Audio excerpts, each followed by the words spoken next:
Paytm gains for the second straight session. Markets end in the green for the second straight session. PSU Bank Index the top sectoral gainer after hitting a fresh life high. Ahead of the monetary policy, all economists polled by Bloomberg expect the RBI to maintain a status quo. TRF hits the upper circuit after it calls off merger with Tata Steel, sees business performance improve in the last few quarters. Brokers Body President Vijay Mehta tells NDTV Profit that an extension to trading hours of derivatives was unanimously approved in a board meeting. That's an NDTV Profit exclusive. Prime Minister Modi hits out at the opposition, says the Congress is spreading misinformation about PSUs and their net worth has jumped to 17 lakh crore rupees from over 9 lakh crore in the last 10 years.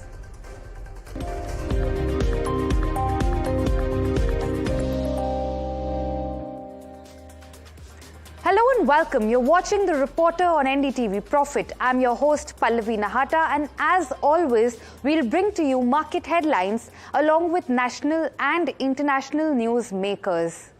Let's go straight to the markets first. The Nifty and the Sensex saw a lackluster day of trade, with the only exception being PSU banks. Let's go across to Neeraj Shah for a wrap of the day's market action. Neeraj?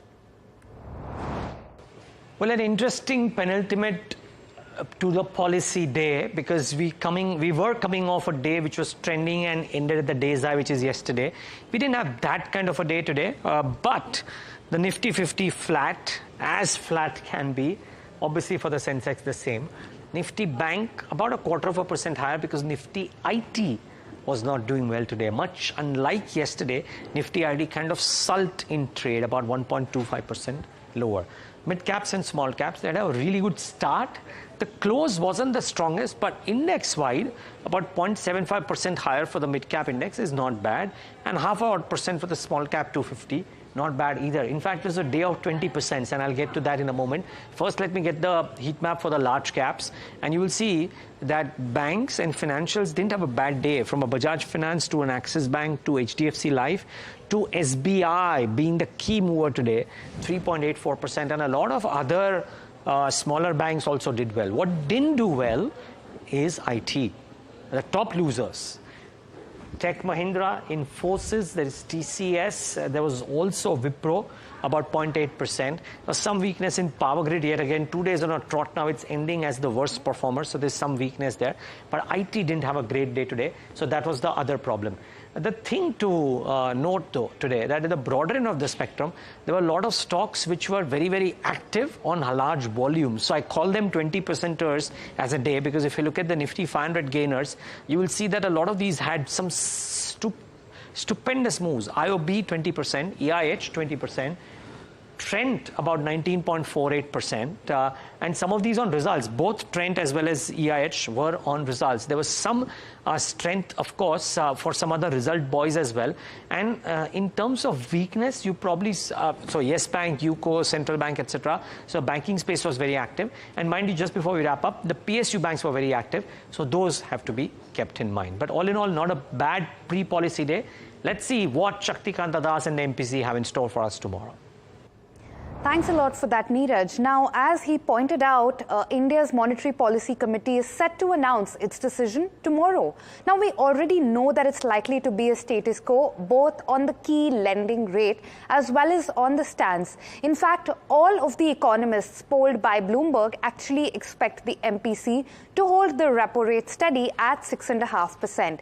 But that's not to say that it's going to be a dull MPC. We'll be watching out for whether the governor's commentary will be a tad less hawkish. We're also closely going to be tracking what the central bank will say on the key macros, the economy, inflation, and of course, liquidity. Now, liquidity conditions have been persistently tight ever since the last policy. It's likely that the central bank will continue its active presence in liquidity management, addressing it through measures like the variable rate reverse repo auctions. Now, moving on to the economy economy front, ever since the last policy, the National Statistics Office published the first advance estimates. That was earlier this month, in January actually. Now, while these figures are published to help set the stage for the budget, they did present a positive surprise. Domestic growth does look like it's steady, though the momentum in high-frequency activity indicators has been a tad more mixed of late. Now, moving on to inflation, that of course remains above the central bank's 4% target. In December, the inflation print came in at 5.69%. Food inflation was elevated, but core inflation has continued to provide comfort to the central bank. Now, going forward, the RBI does expect inflation to continue on a downward trajectory and come in closer to the 4% target, but that will only be by Q2 of FY25. At Davos 2024, RBI Governor Shaktikanta Das spoke about the central bank's inflationary targets for the next year. Listen into a slice of that. You see, immediately after the Ukraine war, our headline inflation had touched 7.8%. Now, thereafter, because of the monetary policy actions which we have taken, which was also supplemented by, aided by the supply side measures taken by the government, inflation has been steadily coming down, and we are on our way to reach 4% target. But next year's average is expected to be 4.5%. The positive aspect of it is that our inflation is now well within the target band of inflation, but we are not satisfied with that. We would like our inflation to reach 4% and remain around 4%. Just let me complete that bit. So therefore, that is our endeavor. And the core inflation, the core inflation has now come below, marginally below the 4% headline target. So we expect next year's average inflation to be 4.5, inflation to steadily moderate towards 4%. Now, moving on to the top headline from the M&A space. TRF has called off the merger with parent company Tata Steel. TRF shares have risen 20% on the back of this. My colleague Varsha Channani is joining us to explain the stock impact further. Varsha, what's happening on that? So if you see, TRF has hit 20% upper circuit now after its merger with Tata Steel calls off. Now the merger announcement was made back in September 22. Since then, Tata Steel has been giving operational and financial support to the company. Now Tata Steel says that TRF is witnessing a turnaround in its business, so maybe amalgamation is not needed. But if you see from TRF perspective, when merger was announced, the swap ratio was not favorable. So TRF shareholders were to get 17 shares of Tata Steel for every 10 shares held. Now, if you see why stock price is up 20% today is, so considering yesterday's closing price, if this deal were to happen, the shareholders of TRF would have lost almost 10% in trade. So, which is so this is a reason why the share price is up 20%, because now the merger has been called off, so that 10% loss won't be to shareholders. Yeah. Thanks a lot for that, Varsha. Now, moving focus to the fintech space, my colleagues Pragati and Mimansa bring us an overview of day one at the Bharat Fintech Summit 2024. Well, NDTV Profit's team was here at the Bharat Fintech Summit 2024 in Mumbai for the whole day. And as of 4 p.m., it's sort of a wrap on the first day of this event.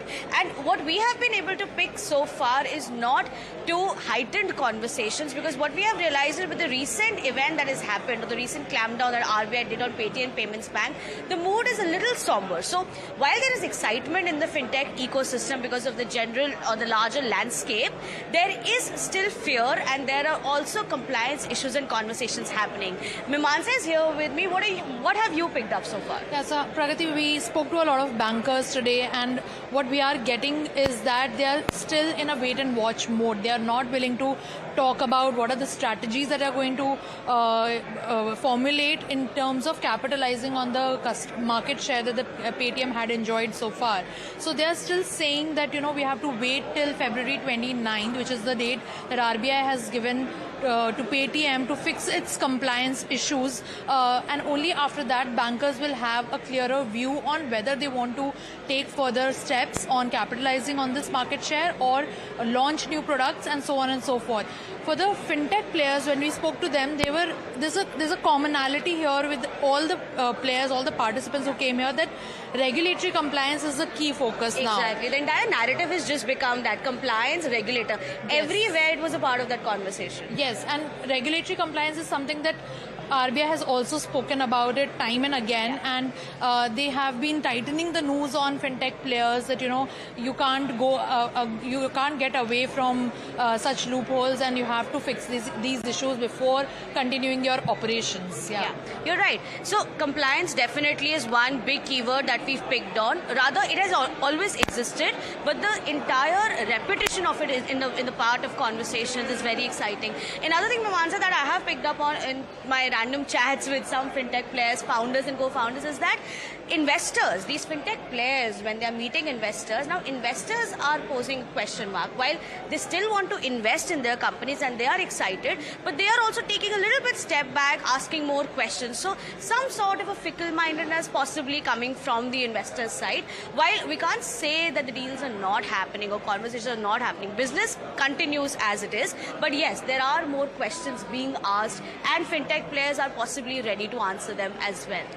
Right. So within startups, it has been a thing that investors are very excited about Indian startup scene. But right now, in the fintech space, investors are taking a little step back on putting in their money and doing thorough checks on whether the companies are doing proper regulatory compliances or not. Right. Well, that's a wrap that we have for you from Bharat Fintech Fest first day. Tomorrow again the event will happen. We'll keep bringing you the latest updates as to what the mood is on the ground. Stay tuned. Thanks a lot for that, Pragati and Mimamsa. As they say, they've been picking up that the mood is now a little bit more sober and cautious. Meanwhile, Paytm has gained for the second straight session after the founder met with the finance minister. He was asked to comply with the RBI's rules. The bigger question is why startups like Paytm and Byju's are facing the heat, why they could not retain success that they've achieved in the startup run. Now, my colleague Niyati Bohra joins in on what went wrong with these startups and their startup founders' star status. Hi, Niyati. ज्यादा वक्त कहाँ हुआ है, 3 साल पहले की तो बात है। 2021 में जब आधी दुनिया कोविड के कहर से जूझ रही थी, तब फंडिंग की बहार की बदौलत इंडियन स्टार्टअप्स हर रोज नई सुनहरी कहानी लिख रहे थे। 44 यूनिकॉर्न, $42 बिलियन की फंडिंग सिर्फ 2021 में। फिर आया 2023। फंडिंग का वसंत पतझड़ में बदल गया। महज 2 साल पहले दुनिया के स्टार्टअप इकोसिस्टम में जो धमक थी, उसकी जगह सन्नाटा सुनाई देने लगा। सुनहरी कहानियों की किताब में फेलियर के चैप्टर जुड़ने लगे और अब 2024 की शुरुआत हुई है स्टार्टअप के सितारों के टूटने से। पेटीएम और बायजूस, 2 ऐसी कंपनियां जो कुछ साल पहले तक स्टार्टअप का सपना देखने वाले यंग एंटरप्रेन्योर्स के लिए इंस्पिरेशन थी, जिनके फाउंडर्स स्टार्टअप लीग के सुपरस्टार्स नजर आते थे। आज वही चेहरे, वही कंपनियां एग्जिस्टेंशियल चैलेंज या कह लें क्राइसिस से गुजर रही हैं। ये अस्तित्व बचाने की लड़ाई है। आखिर इंडिया के स्टार्टअप्स को हुआ क्या है? बड़े चेहरों, बड़े ब्रांड्स और बड़े बिजनेस वाली कंपनियों से कहां चूक हो गई? क्या इस अंधे कुएं के बाहर निकलने का कोई रास्ता है, या स्टार्टअप ड्रीम्स के सफर में डेड एंड की वो दीवार आ चुकी है जिससे टकराकर अभी कई और कंपनियां बिखरेंगी? पेटीएम की बात करने से पहले एडटेक कंपनी बायजूस की बात करना जरूरी है। 2023 की जनवरी से बुरी खबरों का जो सिलसिला शुरू हुआ, वो अब तक जारी है। हाल में कंपनी ने राइट्स इश्यू के जरिए $200 मिलियन जुटाने की बात कही। जानते हैं किस वैल्यूएशन पर? 225 से $230 मिलियन। ये डेटा समझना हो तो सामने रखना होगा कंपनी का पीक वैल्यूएशन, जो था पूरे $22 बिलियन। यानी कंपनी की 99% वैल्यू आज साफ हो चुकी है। 4 फरवरी को खबर आई कि बायजूस फुटबॉल स्टार मेसी के साथ अपना कॉन्ट्रैक्ट होल्ड पर डाल रही है। 3 साल का कॉन्ट्रैक्ट था, हर साल 5 से 7 मिलियन डॉलर का। लेकिन अब जब फंडिंग का कुआं सूख चुका हो, तब इसे जारी रखना कैसे पॉसिबल होगा? अब याद करिए इस कॉन्ट्रैक्ट की टाइमिंग, नवंबर 2022। इधर मेसी को साइन किया गया, उधर बायजूस के 2,500 एम्प्लॉयज की छटनी के फरमान पर साइन हो गए। सवाल पूछना ही होगा कि ये बिजनेस की कौन सी टेम्पलेट थी जहां एक डील के लिए 2,500 नौकरियां दांव पर लगाने से पहले पलक तक नहीं झपकाई गई। ऐसे कैसे संभव है कि बायजूस रविंद्रन एंड टीम को बेहद मजबूत लगने वाला बिजनेस मॉडल सिर्फ 6 से 8 महीने में धराशायी हो गया? सवाल तो और भी हैं, कई हैं, लेकिन जवाब या तो है नहीं या शायद कहना चाहिए जवाब हम सब जानते हैं। जब तक इजी फंडिंग आती गई, पैसा पानी की तरह बहाया गया। ऐसे एक्विजिशंस किए गए जिन्होंने कोर बिजनेस में कोई वैल्यू ऐड नहीं की। गवर्नेंस, रिस्क मैनेजमेंट और कंप्लायंस की सबक खिड़की से बाहर फेंक दिए गए। और कमोबेश यही हुआ पेटीएम के केस में भी। जब फाउंडर्स लार्जर देन लाइफ हो जाएं, जब ग्रोथ की स्टेरॉइड्स पर सवार कंपनी सिर्फ एक चेहरे के हवाले होती लगे, तो समझ लेना चाहिए कि सब कुछ ठीक नहीं है। अगर बिजनेस मॉडल मजबूत है तो चेहरा रहे ना रहे, कंपनी रहनी चाहिए, क्योंकि कंपनी का बिजनेस और वैल्यू किसी भी चेहरे से बड़े होते हैं। वरना शेयर होल्डर्स के साथ वही होता है जो पेटीएम में हुआ। यकीन किया गया बिजनेस पर, हर दुकान पर दिखने वाले क्यूआर स्कैनर और साउंड बॉक्स से आती इस आवाज पर, पेटीएम करो। लेकिन निवेशकों को बदले में क्या मिला? इम्प्रॉपर केवाईसी, सिंगल पैन के साथ हजारों अकाउंट्स का लिंक और उसकी वजह से संभावित मनी लॉन्ड्रिंग के आरोप। नतीजा ये हुआ कि आरबीआई ने पेटीएम पेमेंट्स बैंक पर पूरी तरह पर्दा गिराने का मन बना लिया है और निवेशकों का आईपीओ में 2150 रुपए के भाव पर खरीदा शेयर 438 रुपए पर छटपटाता हुआ खरीदारों की आस में है। क्या विजय शेखर शर्मा सामने आकर निवेशकों के लिए भी 2 शब्द बोलेंगे? बताएंगे कि जो गलती हुई वो क्यों हुई, या सिर्फ पेटीएम पर ही ये मैसेज चिपका कर रखेंगे कि 29 फरवरी के बाद भी ऐप बराबर काम करता रहेगा? And with that, it's time to slip into a very short break. But stay tuned, we have a lot more lined up for you on the other side.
Welcome back. You're watching The Reporter on NDTV Profit. PM Modi has hit out at the opposition today in the Rajya Sabha.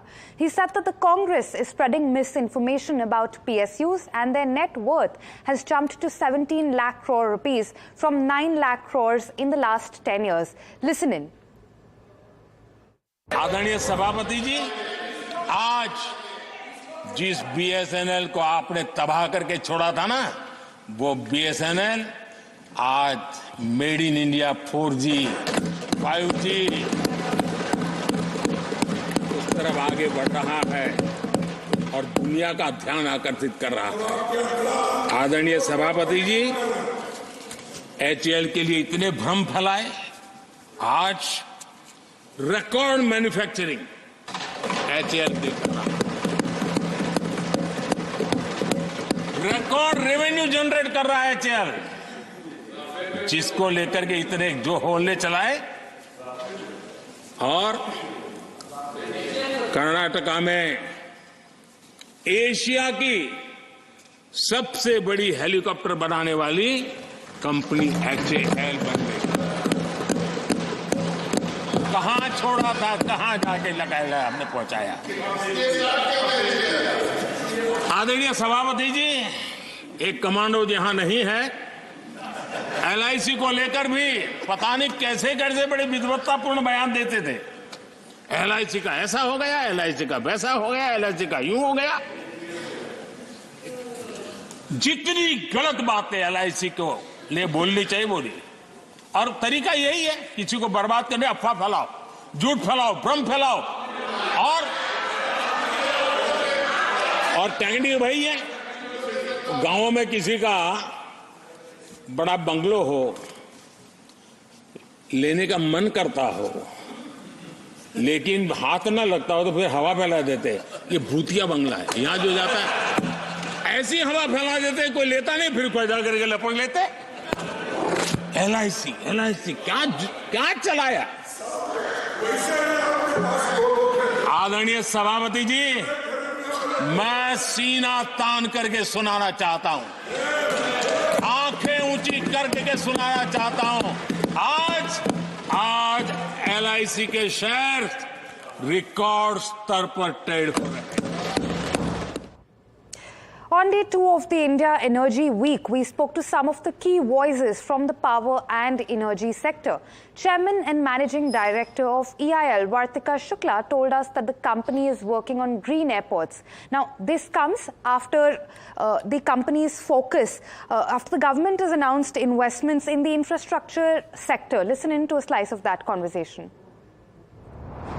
Infrastructure is one of the segments wherein we see potential growth, and as EIL, in fact this year, out of the order book that we have secured about 3,200 crores order book up till December end, and out of that more than 700 crores, 750 crores roughly is from infrastructure. So the percentage of orders secured itself is a much larger volume in terms of the total percentage of total orders secured. So infrastructure is one of our focal area, and we have a lot of in-house capability which we are constantly building. So we are right now executing some of the state-of-the-art data centers for some of the very prestigious confidential clients of Government of India. We are bound by confidentiality not to share them, but they are, let me tell you, they are one of the largest ones in the country, and they help the whole nation to work. That's the kind of scale that I'm talking of. Previously also we have had a lot of success with data centers, the UADI data center in Delhi, the building, and Bamsha in Rajasthan, state government, SBI data center in Bangalore. So there are a lot of such projects. Besides that, we are also working in greening the airports. So Leh Airport, with the geothermal that we are fitting in with one of our consultants for Airport Authority, that is again a green airport. So we have we are going out of our way. Our teams are working to kind of showcase this exceptional enhancement of our core oil and gas sector engineering into the sector of renewables and particularly into infrastructure segment. BPCL chairman spoke about the launch of India's first indigenous alkaline electrolyzer and what this means for a greener future. Listen in. As you all know, in our pursuit of environment for the world, we have developed our own electrolyzer which will help us produce green hydrogen when it's connected through green power. And this is the first electrolyzer developed in India along with BRC. This will also not only help us scale up quickly for green hydrogen production, but will also give us a cost benefit of about 30 to 40%. Right. All the consumers sitting at home wondering, okay, going forward for a greener future, what should be the top 3 focus areas? So as far as Bharat Petroleum is concerned, what to your mind are the top 3 focus areas that must be looked at? Okay, to begin, I need to explain a little bit. We are actually going through double transition. One, the country needs to be environmentally friendly. Two, we also need to grow with the economy. The economic needs are so much that we need so much of energy. While the fossil fuels energy will be needed for the future, we will be balancing it with the renewable energy. So our top 3 focus will be, while we will be responsible citizens of processing fossil fuels, which will be lesser emissions and more efficient, we'll also be parallelly focusing on petrochemicals, gas, renewables, green hydrogen, and biofuels. These will be our priorities. Right. And lastly, just financing and manufacturing concerns remain. So your thoughts on that? How can we battle this sense of availability and accessibility at an affordable price? While the fossil fuels we have always shown that we can be affordable to the country because security is most important. But the scale of new energy will take some time. It will be a little costly in the beginning, but over time it will stabilize. And that's all we have for you on this edition of The Reporter. But stay tuned to NDTV Profit for fresh news and updates.